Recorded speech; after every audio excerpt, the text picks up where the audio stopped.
Yo everybody, it's me, Fitness65, bringing you a new video today. Today I'm just going to be giving you my quick thoughts about the Royal Rumble 2010 pay-per-view overall.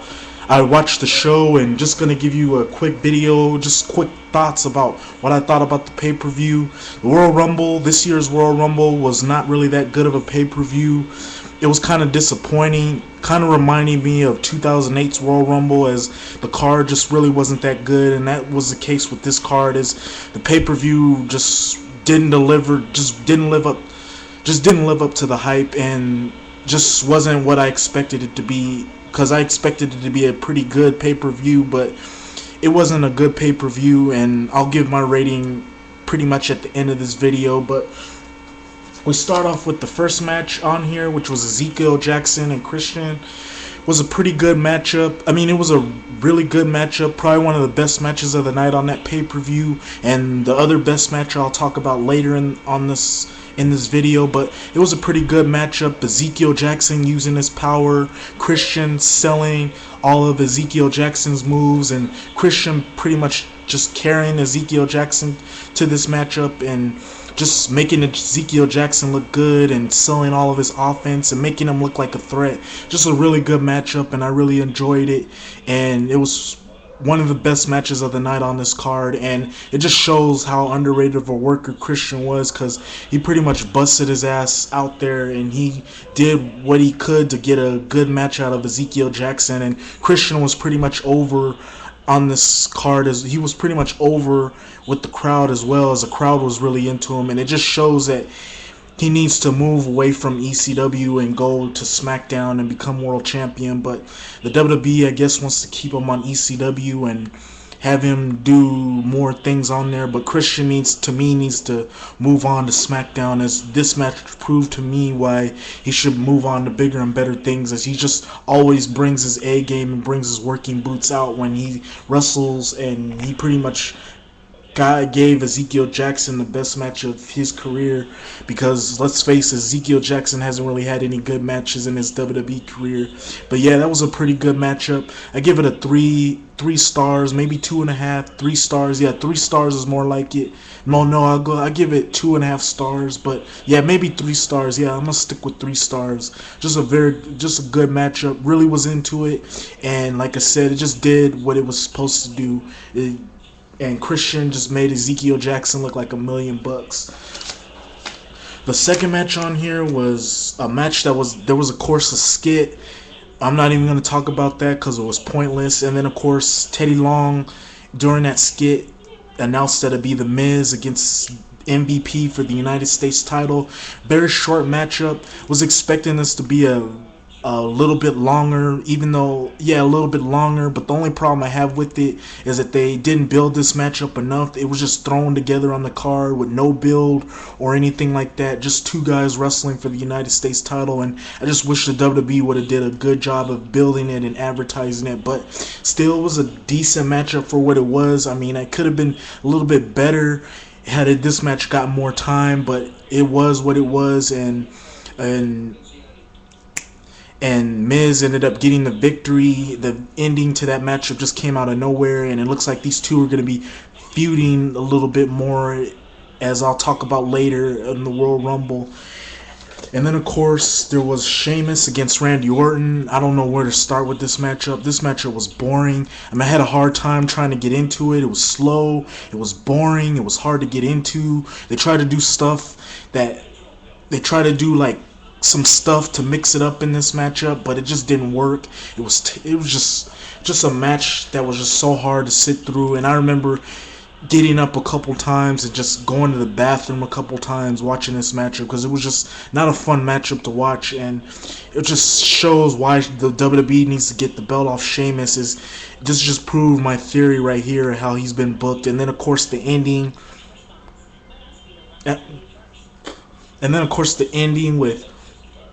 with Cody Rhodes coming out and getting Randy Orton disqualified after, well, hitting the referee, or hitting Sheamus, and then, well, hitting the referee or whatever, and then of course Randy Orton gets the RKO on Sheamus, and that's pretty much the match. And Then of course they had the rifting between Legacy and Randy Orton, and then Randy Orton hitting, like, just punking out Legacy, which looks like it's gonna be it looks like they're setting up for the Ted DiBiase Jr. Randy Orton matchup at WrestleMania, like sort of building that up, which they should have did that a long time ago, because people are just not going to care about that. But it looks like they're building up to it, and by the time they build up to it, nobody's really going to care about it. But yeah, they did that, and then of course Sheamus ended up hitting Randy Orton at the end of that, hitting Randy Orton with that kick to get his heat back. But overall, this was just not a good matchup. Boring, and I don't think they should ever have this match like this again. Or just like one of those things, like, what was the WWE thinking kind of thing. But overall, just not a very good matchup, and one of the worst matches of the night. We then go to, I believe it was Mickie James against Beth Phoenix. Well, no, Mickie James against Michelle McCool for the women's title, or the women's title. This was pretty much an NA, as pretty much Layla came out. Well, Michelle McCool cut her promo, and then of course announced Mickie James, and announced Layla coming to the ring, and then they had that stupid skit, which I just hate. And then of course Mickie James came out, and she pretty much just squashed Michelle McCool, and the match just did what it was supposed to do, to, I guess, further the storyline, because of how the storyline was going, and Mickie just getting her revenge, and pretty much doing what the fans expected her to do, to get her revenge for picking on her and all that. And then of course the ending, which was stupid, with all the divas throwing the pie in Layla and Michelle McCool's face. But overall, it was an NA, but it did what it was supposed to do, and everybody pretty much liked it, and I really had no problem with it, but still gets an NA. Then we go to the Undertaker Rey Mysterio matchup. This was a pretty good matchup. I mean, it was a pretty good matchup. I give this match 3 stars, as it was pretty good, but the match should have went on longer than what it was, because people were really getting into it, and then the ending just came out of nowhere.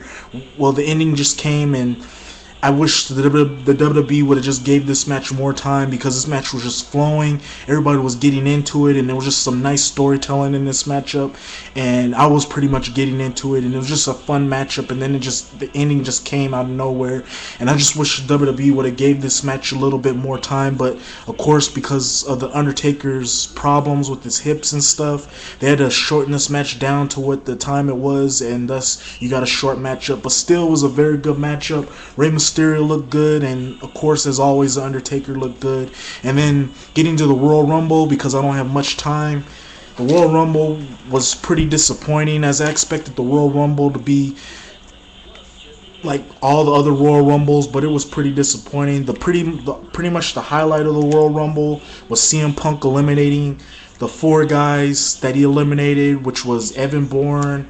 I believe he eliminated Dolph Ziggler, and then he was cutting promos after he was eliminating the wrestlers he was eliminating, and then of course he eliminated Zack Ryder. Pretty much enjoyed that. And then of course I believe the Great Khali came in, and he was trying to ask the Great Khali if he would join him, raise his hand if he wanted to be saved, and then the Great Khali chopped him in the head, which I thought was pretty funny. And then of course the other notable moment in this was when Beth Phoenix came in, which just seemed so random, but I still enjoyed it and I was into it. And then of course they had the Beth Phoenix and Great Khali thing, and Beth Phoenix eliminated the Great Khali, and then CM Punk eliminated Beth Phoenix after giving her the GTS, which I totally marked out for. And then of course the bad thing then the thing came with Triple H eliminating CM Punk, which I was pretty disappointed in. But overall, there were some good moments also with Shawn Michaels eliminating Triple H, and then of course you had the Final 4, you had Edge returning, and then of course Edge winning after eliminating John Cena. But overall, this was a pretty disappointing Royal Rumble, as Some of the young guys didn't. They looked pretty weak, and the veterans looked more stronger than the young guys, when it should have been the young guys looking good in the Royal Rumble, and of course the veterans. But the WWE just did it ass backwards, and overall this just wasn't that good of a Royal Rumble. And of course Edge is your winner, and it'll be interesting to see how things play out with WrestleMania with him, who he's gonna face. But yeah, that's my video. Rate, comment.